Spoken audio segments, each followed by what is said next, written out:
In the high summer of 1941, following a desperate plea for help by Mussolini, the disastrous Italian war effort is rescued as German forces move south, shoring up their fascist ally and securing the southern flank of the Axis. In effecting the rescue of the Italians, the forces of Nazism marched to ever greater victories, bringing ever larger territories under their dominion. In just weeks, the lightning successes of the Blitzkrieg of 1940 are matched as German forces sweep southwards, bringing an avalanche of war to the Balkans. Yugoslavia and Greece collapse within days. In Yugoslavia, the German attack reopens ancient enmities and wounds. Yugoslav starts to attack Yugoslav. The Greek defense, aided by British troops, is valiant, but nevertheless ends in a Mediterranean Dunkirk as 50,000 troops are evacuated from the Greek mainland. Many escape to the Greek island of Crete, but the island proves no refuge as the Germans pursue their enemy and fill the skies above the wine-dark sea with parachutes as German airborne assault brings savage fighting, ending in further defeat and evacuation. America slowly realizes that it cannot stand aloof from a war that is rapidly and clearly becoming not just a war like any other, but a struggle for freedom, for values central to the American way of life. The American Congress brings Lend-Lease into law. The United States will now supply Britain with whatever is needed to ensure the survival of freedom in Europe. In North Africa, Erwin Rommel has begun to earn a place in history. His inspired generalship results in the reversal of British advances. Rommel even captures his opposite number as a prisoner of war. The German High Command think Rommel has gone mad. Germany has its attention elsewhere as the greatest military operation in world history rolls forward. This is Operation Barbarossa, the invasion of the Soviet Union. In the Nazis' fictional mythology and theory of history, an insane worldview of past, present, and future combined, the destruction of the Soviet system is Armageddon, the final battle, the struggle of good and evil, a fight that will effectively end history. The Soviet forces, though large, were poorly trained, poorly equipped, and poorly led. Armies can only reflect the strengths and weaknesses of the society from which they're drawn. The Soviet command had been savagely targeted by Stalin's purges. A climate of fear pervaded the Russian army. Fear to show initiative, fear to show independence of thought. The initial successes of Barbarossa had led Hitler to already plan triumphal victory celebrations, with armies marching through the streets of Moscow in a commemoration of the ultimate victory of Nazism. In that late summer of 1941, the future of world civilization stood poised in the balance. The fighting that was in the coming months to take place in Russia, in the desert and on the oceans, that would take place on as yet unimagined battlefields, would begin the long march to defeat for the forces of darkness.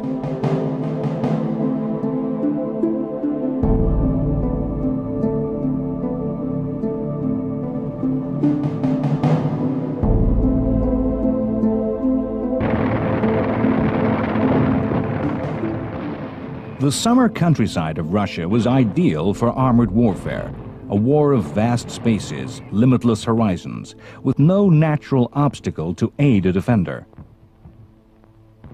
Operation Barbarossa had consisted of three great thrusts: massive armored attacks into the expanse of the Russian heartland,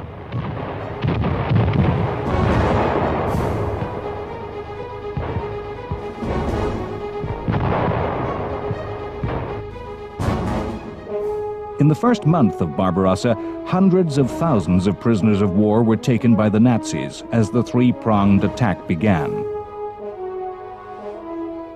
In the north of Russia, the main thrust of advance came around the city of Leningrad, modern-day St. Petersburg. The capital of Tsarist Russia, Leningrad was a city of 2.5 million and was ordered by Stalin to resist to the end, to never surrender. The Germans surrounded Leningrad with a tight, strangling ligature of siege.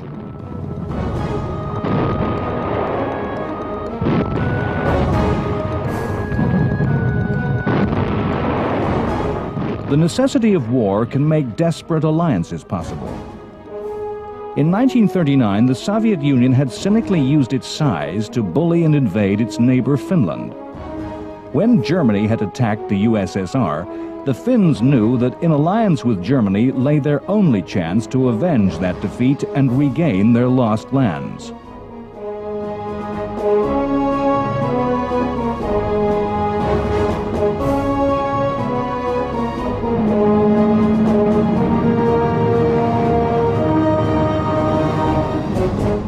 In the very far north, Finnish armies added a fourth dimension to Barbarossa, attacking towards Leningrad and completing the Axis grip encircling the city. The Soviet Union realized that Barbarossa was not a war that would be resolved with some minor reduction of borders, not a war that could be negotiated or compromised into peace. For both communism and Nazism, Barbarossa was a fight of mutual destruction. In the end, only one system would, or indeed could, remain.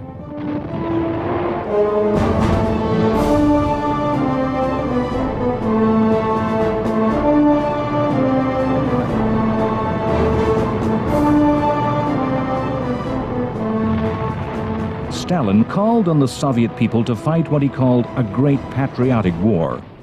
Stalin ruthlessly ordered a policy of scorched earth.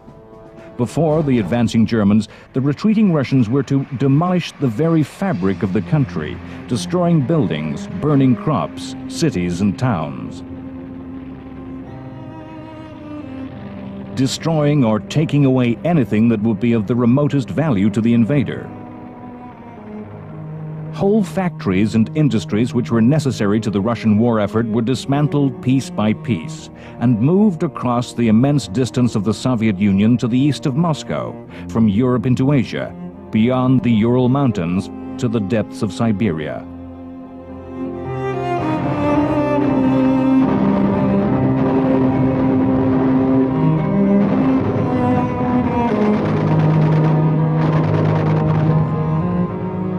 In the vast swirling maelstrom that was Barbarossa, where lines of advance vaulted across the maps of generals, where units lay at the end of tenuous and distant lines of supply, there were spaces around and behind the Germans. Into these spaces the partisan armies of Russia formed. Usually led by fanatical communists, these forces conducted a campaign of sabotage, ambush, and assassination. What later would be called guerrilla war. Stalin was prepared to dismantle the mental landscape of the communist state and the Bolshevik Revolution. The atheism of communism was abandoned, and the Church encouraged to present the war as a holy war, a fight for the God of the Russians. Once the damaging influence of communism upon the Soviet war machine was abandoned, old Tsarist military traditions were revived. Traditions that built martial spirit and esprit de corps.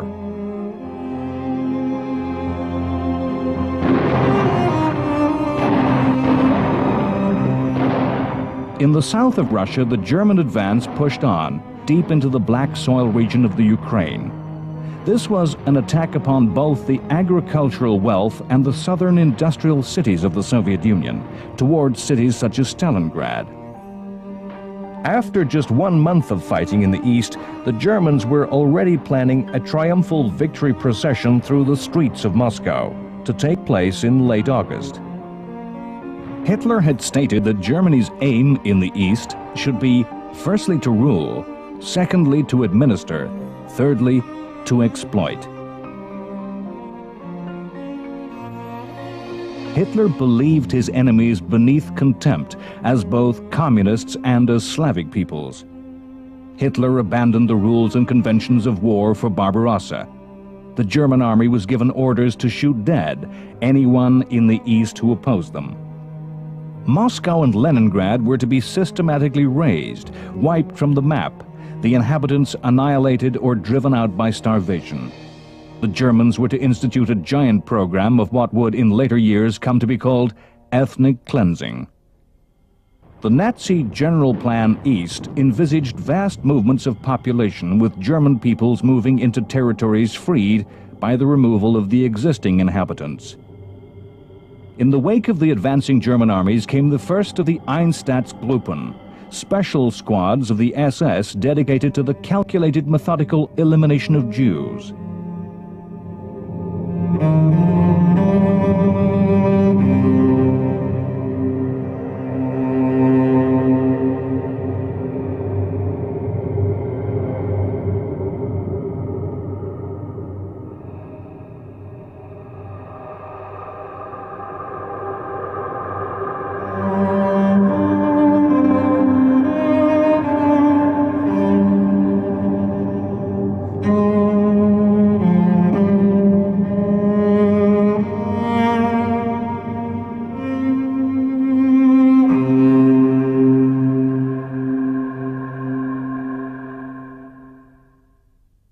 As it became clear that Barbarossa was a total war, a war in which German victory would bring total destruction of not just communism, but the Russian people, the Red Army stiffened its resolve and will to resist, reorganized, and became more competent in resisting German attacks. The industrial base that the Soviet Union had managed to move to the east enabled the material losses of the first few months to be replaced. The German attacks may have been on a scale never before seen, but in fact the cold, hard light of hindsight shows that the Germans had not in fact prepared enough. Their reserves of supplies and fresh troops were not enough to exploit the massive successes and advances. Massive spaces created behind the armies still left room for Soviet partisans to sabotage and disrupt the German supply lines.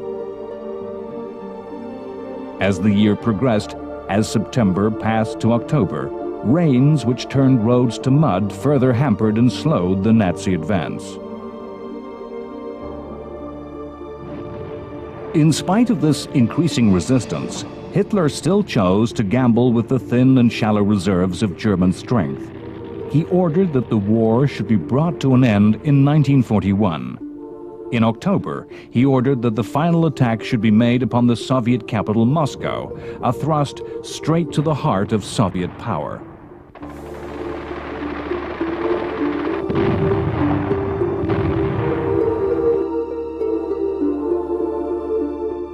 In the western desert of North Africa, battles were fought between the Afrika Korps and the British Army. The Germans under Rommel had pushed the British back and laid siege to the port of Tobruk. The battle for Tobruk was an essential one for Rommel to win. The German plan was to push forward, to attack and take Egypt and the Suez Canal. From that base to threaten British Middle Eastern oil, and perhaps even to push into British India. Tobruk was literally a thorn in Rommel's side, enabling the British to strike at the rear of any Afrika Korps advance. Churchill thought the Western Desert a crucial theater of war. At that time, it was the only battlefield on which the British Army could directly engage the German Army. For a Britain which was having just to take it, absorb all the bombs that the Luftwaffe could drop, and endure the toll of shipping attacks in the North Atlantic, with all the attendant sacrifice and hardship, the war in the desert was the only campaign where the British did not have to wait and see what the enemy would do.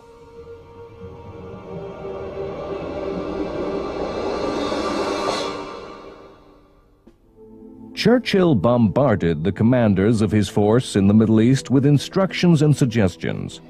Commanders were given only a short time in which to prove themselves. In the spring of 1941, General Wavell had been dismissed for failure in the offensive which had been defeated by Rommel's genius for improvisation. Churchill was persuaded by Wavell's successor, Auchinleck, to throw precious resources at the army in Egypt, now named the Eighth Army. In an offensive codenamed Crusader, the Eighth Army carefully planned an attack on the Germans in November 1941. Rommel anticipated and preempted the move, mounting a renewed assault of his own upon the port of Tobruk. Rommel was an innovating, inspired general who could react quickly. He turned his attack around and smashed back the Eighth Army. Time and time again, in the Desert War, both sides would be limited from exploiting their successes by problems of supply.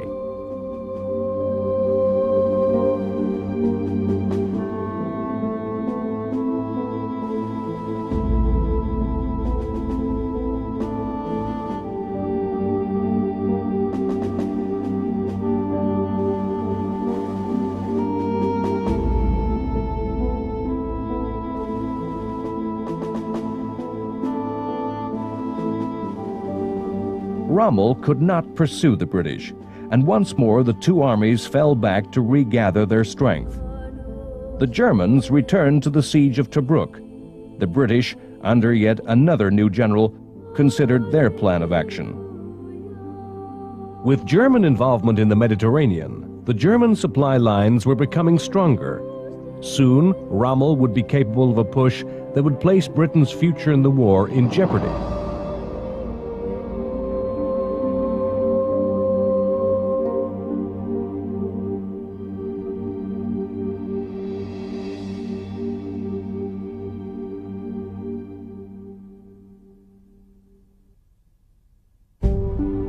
Across the Atlantic, the United States was slowly but surely being drawn onto the center stage of the action. British Prime Minister Churchill knew that the defeat of Nazi Germany would not come without the direct involvement of the United States. We shall give every possible assistance to Britain and to all who with Britain are resisting Hitlerism or its equivalent. All British diplomacy was directed in a campaign of persuasion and propaganda at the American government and public. Throughout the war, in a series of agreements, America was drawn closer to the war. In August 1941, at the Placentia Bay Conference in Canada, Churchill and Roosevelt agreed and signed what came to be known as the Atlantic Charter. The Charter was an agreement, a statement of shared beliefs that was a list of war aims and a blueprint for the post-war peace. Neither Britain nor America sought conquest of territory. No border was to change, no territory altered without consent of the population.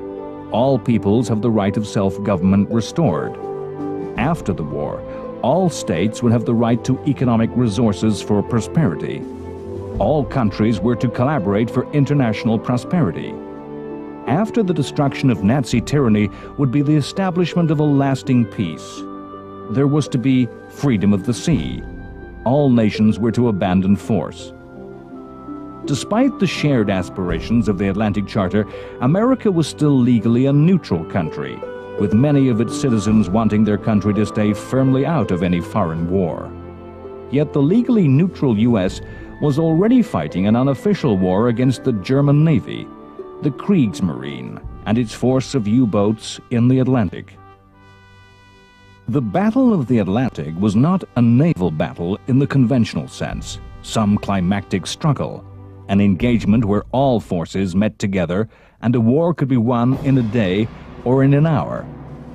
Rather, the Battle of the Atlantic has been famously described as trench warfare at sea, where each side sought to destroy the other, a fight of numbers, a fight only to kill. It was a war that was simple to understand. Sink British ships faster than British shipyards could build replacements. Build replacement U-boats faster than the British Navy could destroy their attackers. The war would be won. A simple economic equation would give a target that would be expressed in mathematics, in numbers and tons of ships that must be sent to the bottom. The autumn of 1941 was called the happy time for the German Navy. It was a time when victories seemed easy.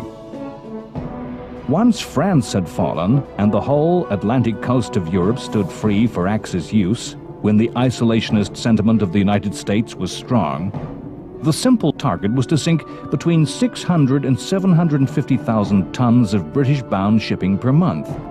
This would bring Nazi victory in a year. The early part of the war was a time of missed opportunities, but by the autumn of 1941 the number of boats had risen and tactics devised which were to seriously threaten Atlantic trade. In 1941, for all submarines, for all ships, to find an enemy at sea in the vast expanse of the ocean was a difficult task.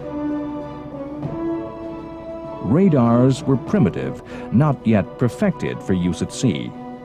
Sonar was a short-range weapon, only useful for a surface ship attacking a close underwater target. A U-boat finding a target was dependent on visual sightings, limited to the distance of the horizon. From the low angle of a submarine tower, the U-boat officer was worse off than the lookout of a sailing ship atop a tall mast.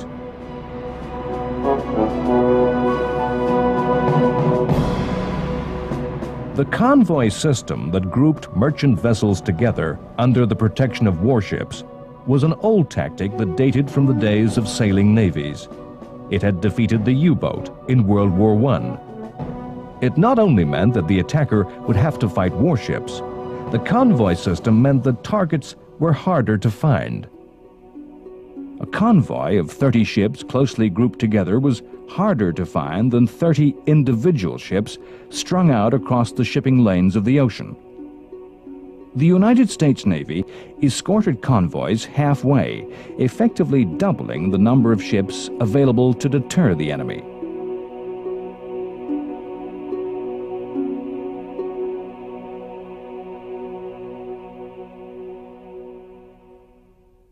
The Kriegsmarine of World War II had new tactics, the doctrine of the wolf pack. The bold U-boat commander was not intimidated by the convoy, and when attacking in a wolf pack could still inflict heavy losses. With large numbers of U-boats, the submarines could be spread in a line across the possible course of a convoy of merchantmen. When a sighting was made, high-frequency radio messages would transmit the convoy's position to a shore base. That would in turn broadcast a guidance signal that would lead all submarines to attack the target. It was as if a giant drift net was laid across the ocean.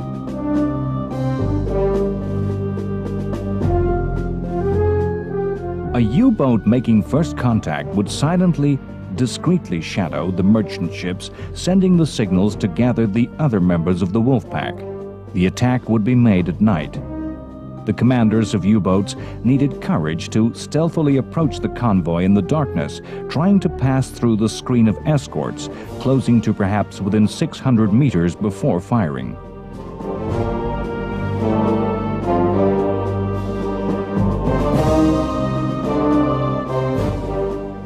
For the merchant seamen, the Battle of the Atlantic was a slow and tense torture. The days spent scanning the sea for the periscope trail that might reveal an unseen enemy. At night, waiting for almost inevitable explosions. Each ship dying a particular death. Oil tankers would explode in white pillars of flame. Cargoes of heavy iron machinery would drag ship and crew to the depths in minutes. In the morning, a convoy would trail a wake of the debris. Burning oil, bodies, stranded sailors awaiting rescue, destroyed ships. Against the submarine on the surface at night, there was little that an escort of warships could do. On the surface, most U-boats were fast enough to get away from a pursuer. Sonar, the underwater radar, in its infancy could not find a surfaced U-boat. The U-boat commander needed courage and luck. But fortune favored the bold, who could make rich pickings. The balance of tactical strength lay with the Germans. Even though convoyed ships were more secure than lone sailings, the convoys were not enough defense. the ideas and weaponry not sufficiently evolved to present any real threat. In 1941, 3.6 million tons of shipping was sunk, an average of 250,000 tons per month.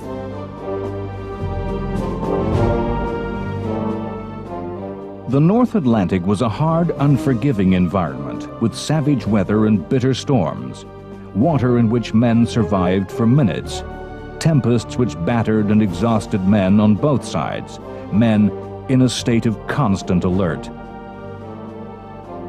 The submarine hull, designed for underwater, made a rolling, unstable platform on the surface. U-boat officers did not look out across the sea, rather they looked up from the surface. Long hours were spent drenched by freezing, smashing waves.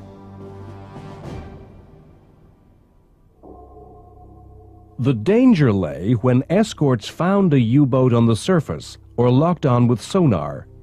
In a surface duel of gunfire, the U-boat would lose.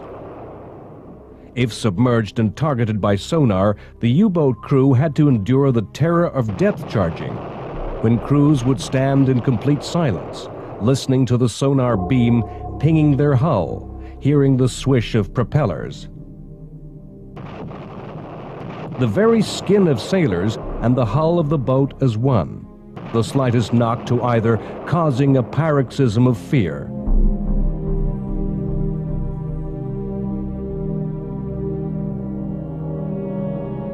The explosions would convulse the boats, causing instruments to shatter, electrics to fail, and seals explode with leaks of air and seawater.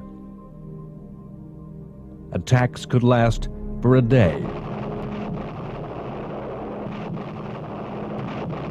In the mythology of World War II, the submarine, the U-boat, the Untersee boat, is associated with the Nazis. Yet, in fact, they were slow to realize the value of this arm of their navy. The submarine was not popular with sailors in any navy. Admirals brought up on surface action were reluctant to appreciate the strength of underwater forces. Fiction and drama, the mythology of World War II, have given us a false impression, a fabled account of how submarine operations were fought. The submarine of World War II is better described as a torpedo boat with the ability to hide underwater.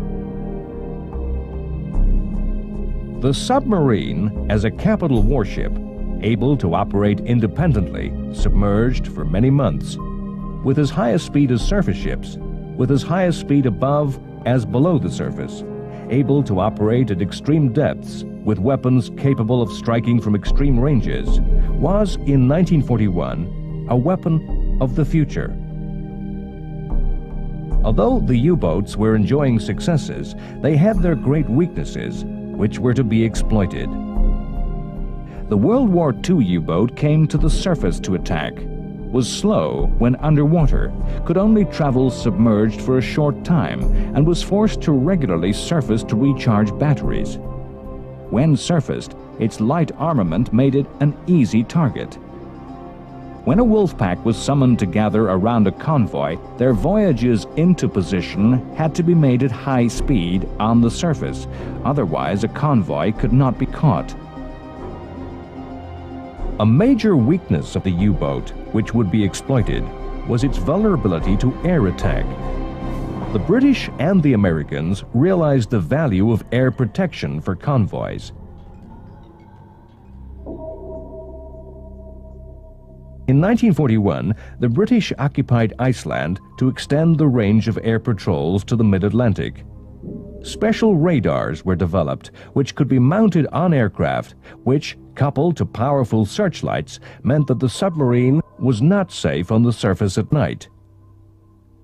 The use of air power made the coordination of wolfpack attacks far more difficult.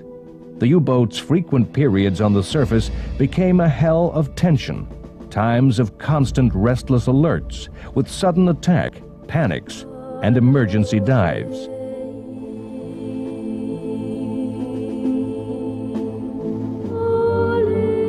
A key weapon in the Battle of the Atlantic was the breaking of German codes. Time and time again in the history of war, this most secret part of Britain's armory would play a crucial role. It was in the Battle of the Atlantic that the first breakthrough in the Codebreakers' War was made. British sailors had courageously boarded sinking U-boats, fought with the crews, and captured signals equipment and codebooks, materials that had given the first clues in the secret war. By reading the messages sent to the U-boat packs, convoys could be rerouted and aircraft dispatched to attack. Many brave men were to lose their lives in the Atlantic in 1941. Merchant seamen left adrift as the convoy could not stop to rescue survivors. The crews of U-boats had the highest rate of loss of any serving in the war.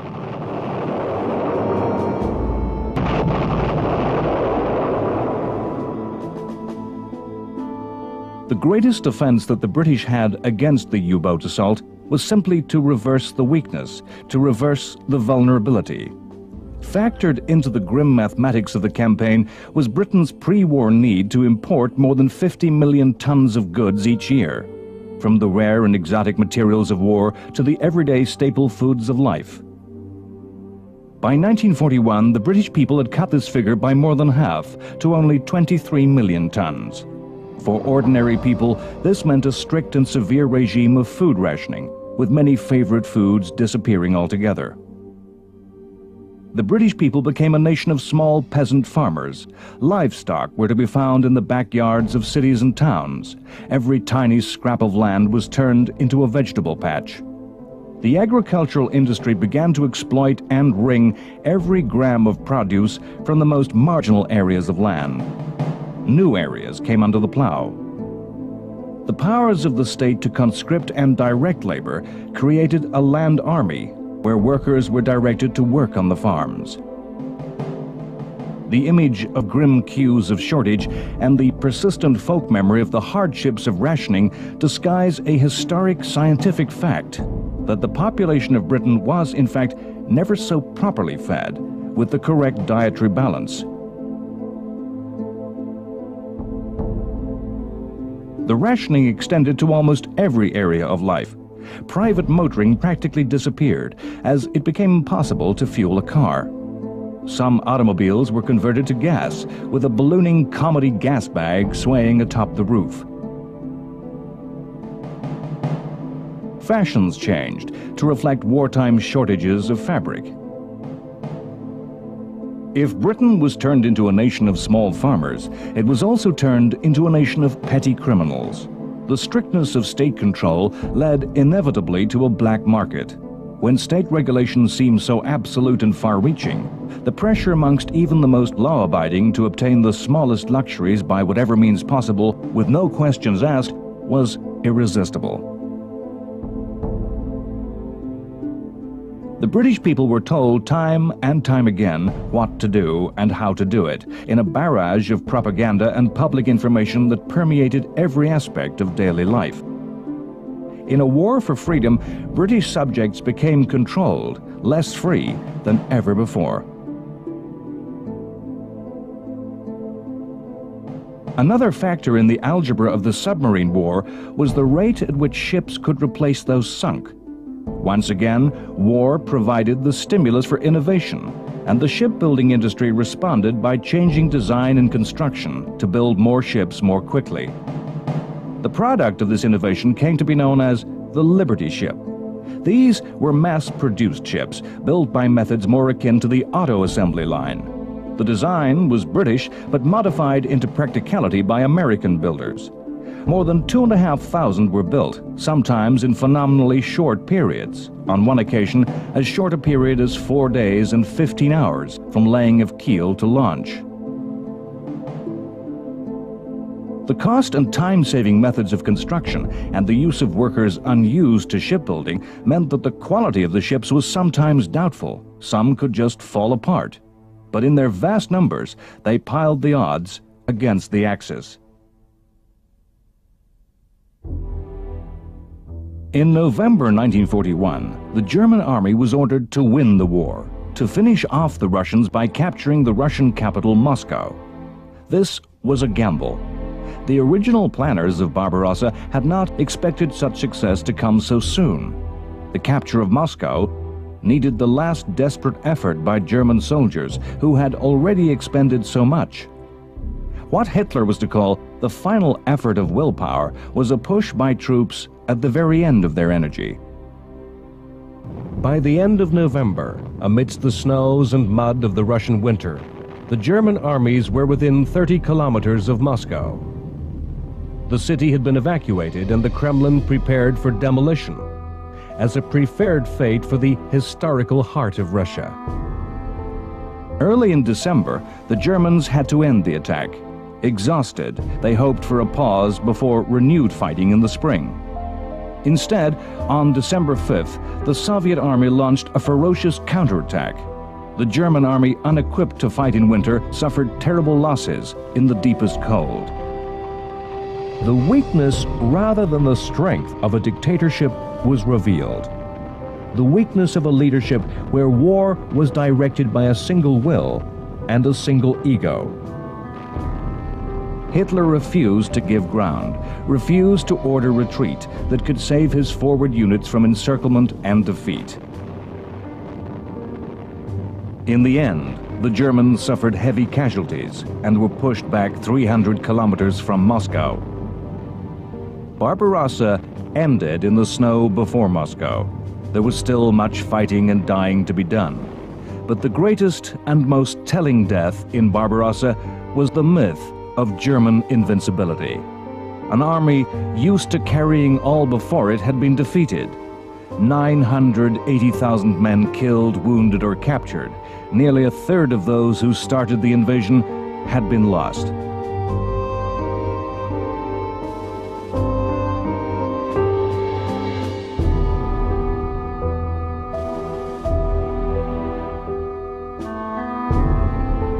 The Russian soldiers who so stunned the Germans with surprise attacks were fresh from Russia's Far East, a reflection of the truth that the war was a global war.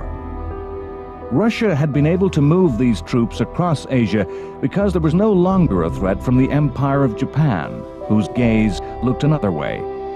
It was decisions made on the other side of the globe that enabled the Soviet leadership to deploy the Siberian forces against the Nazi armies.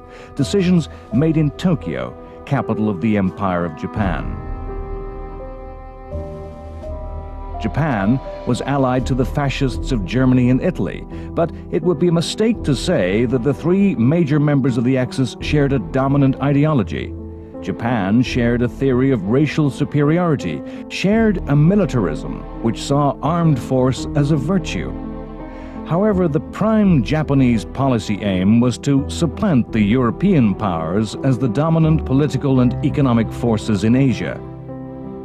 Had Germany been the dominant power in the Pacific rather than Britain and America, the relationships of alliance would have been reversed.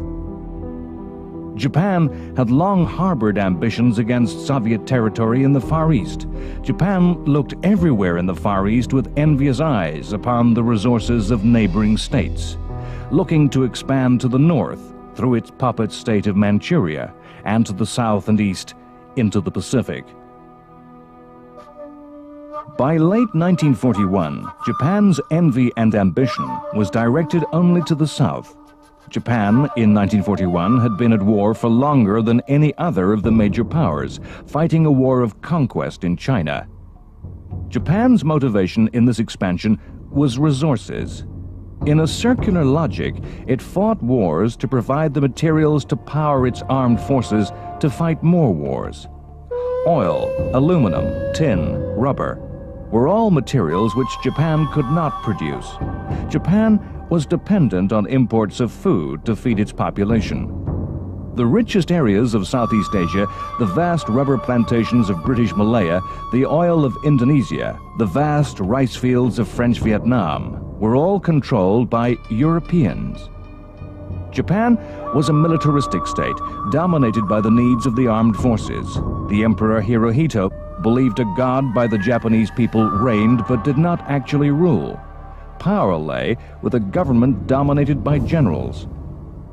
When, in July, Japan took advantage of the fall of France to seize the French colony of Indochina, the United States broke all relations with the empire. Japan invited Indochina to be a member of the Greater Co-Prosperity Sphere, an organization whose words spoke of independence for the indigenous peoples of Asia, but in action was just a mechanism for draining the resources of the member states, redirecting them with ever greater ruthlessness towards Japan. The United States demanded that before trade could be restored, Japan must both withdraw from Indochina and from the long war against China herself. America was preparing for war, recalling early in the year the preeminent soldier Douglas MacArthur to command in the Pacific. Characteristically, MacArthur had taken a positive stance with a plan to defend the Philippines with strong and modern forces. To the Japanese, this American policy only reinforced a paranoid sense of persecution, reinforcing those who argued war was essential. When, in October 1941, Hidekai Tojo, an aggressive general, became prime minister, the path for Japan was set to war, and secret preparations were begun. The Japanese knew that to fight a war of expansion in the Pacific, they had to neutralize the American Navy in the Pacific. The American Navy was then the largest in the world. While negotiating peace, the base of Pearl Harbor in Hawaii was targeted for surprise assault. The Japanese fleet approached in complete secrecy, hiding behind a weather front as it crossed the ocean. The fleet of aircraft carriers came by a distant, indirect route, circling far around the north of Hawaii from this least likely direction of attack. On December 11, 1941, at 6 a.m., the Japanese planes appeared in the skies of Hawaii. It was a Sunday morning. Surprise was complete. At Pearl Harbor that day, 70 warships lay at anchor, including 8 battleships. Torpedo and dive bombers attacked the lines of ships and the airfields. Then high-level bombers made further assaults. In an attack that lasted a bare 2 hours, 6 battleships were sunk and 2 damaged. Numerous smaller ships also sunk and damaged. More than 160 aircraft were destroyed. 2,403 servicemen and civilians were killed, and 1,178 wounded. The Japanese losses were a mere 29 aircraft. In a moment of caution, the Japanese, fearing a counterattack, failed to complete the action with a series of attacks upon the harbor's dockyard, the repair and refueling facilities. Mundane, unglamorous targets, which have as great a significance as any capital warship. Significantly, as dramatic as the burning battleships appeared, the battleship was the naval weapon of the past. Japan had used aircraft carriers to attack its enemy, but had failed to find and destroy U.S. aircraft carriers that had been at sea that day on exercise. To say that the attack found the Americans completely unprepared and totally and completely ignorant of a Japanese threat is wrong. America was expecting Japanese attacks, but it was thought this first strike would be against the American forces in the Philippines, rather than at Pearl Harbor. If the attack were made on Hawaii, it would be directed from the nearest Japanese territory to the southwest of the islands. Pearl Harbor was on full alert to protect against sabotage. U.S. planes were grouped together to guard against attack by saboteur, a move which made it easy for Japanese planes to make their attacks. Hawaii was protected by radar. The attacking waves of Japanese aircraft were detected. The surprise lay in that America was not looking for the attack.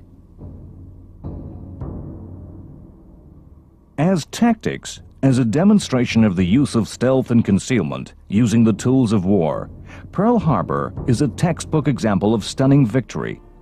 As strategy, though, the Japanese action was a catastrophic move, a move which caused the ruin of every scheme, device, and stratagem of their country. The attack on that Sunday morning condemned the Japanese forces to eventual destruction. The Japanese were attempting a victory to match that of Trafalgar, a defeat that meant the American Navy would be swept from the sea to allow the Japanese to strike where they wished at will. Once stirred, the strengths of America, the ability for organization, for efficiency, the positive optimism and self-belief, the sheer volume of wealth and industry made America a terrible foe. Pearl Harbor was an event that, at a stroke, galvanized the American nation, resolving all difference, quelling all isolationist sentiment. December 7th, 1941, a date which will live in infamy. The United States of America was suddenly and deliberately attacked by naval and air forces of the Empire of Japan. The Japanese planned to take advantage of the defeat by initiating a massive plan of invasion and conquest across Southeast Asia and the Pacific. Their strength would be increased as a result and deter the USA from attacking the empire. The reasoning, the wishful thinking of the Japanese planners, was that the U.S. would accept the new state of affairs, accept Japan as the new dominant power, and compromise a peace. The harder-headed within the Japanese armed forces knew in their hearts and minds that Pearl Harbor was not a war-winning victory, simply a triumph that had bought time in which to gamble, that through a desperate effort the U.S. could be defeated. Privately, though, secretly, Admiral Yamamoto, the architect of Pearl Harbor, predicted, "I can run wild for the first 6 months or a year. I have utterly no confidence for the second and third years." Anyone who has seen the oil fields of Texas and the factories of Detroit knows this. 6 months, by the end of which victory must be won or defeat was inevitable. Victory would be impossible in a long war. That very lack of the raw materials and industrial strength that motivated their ambitions would be their downfall in a contest with the titanic power of America. On December 7th, Germany and Italy declared war on America. Winston Churchill said he slept easily for the first time in the war. With the attack upon the U.S. fleet, battles encircled the globe. To the people of America, this was the beginning of the war. For the forces of fascism, the beginning of the end.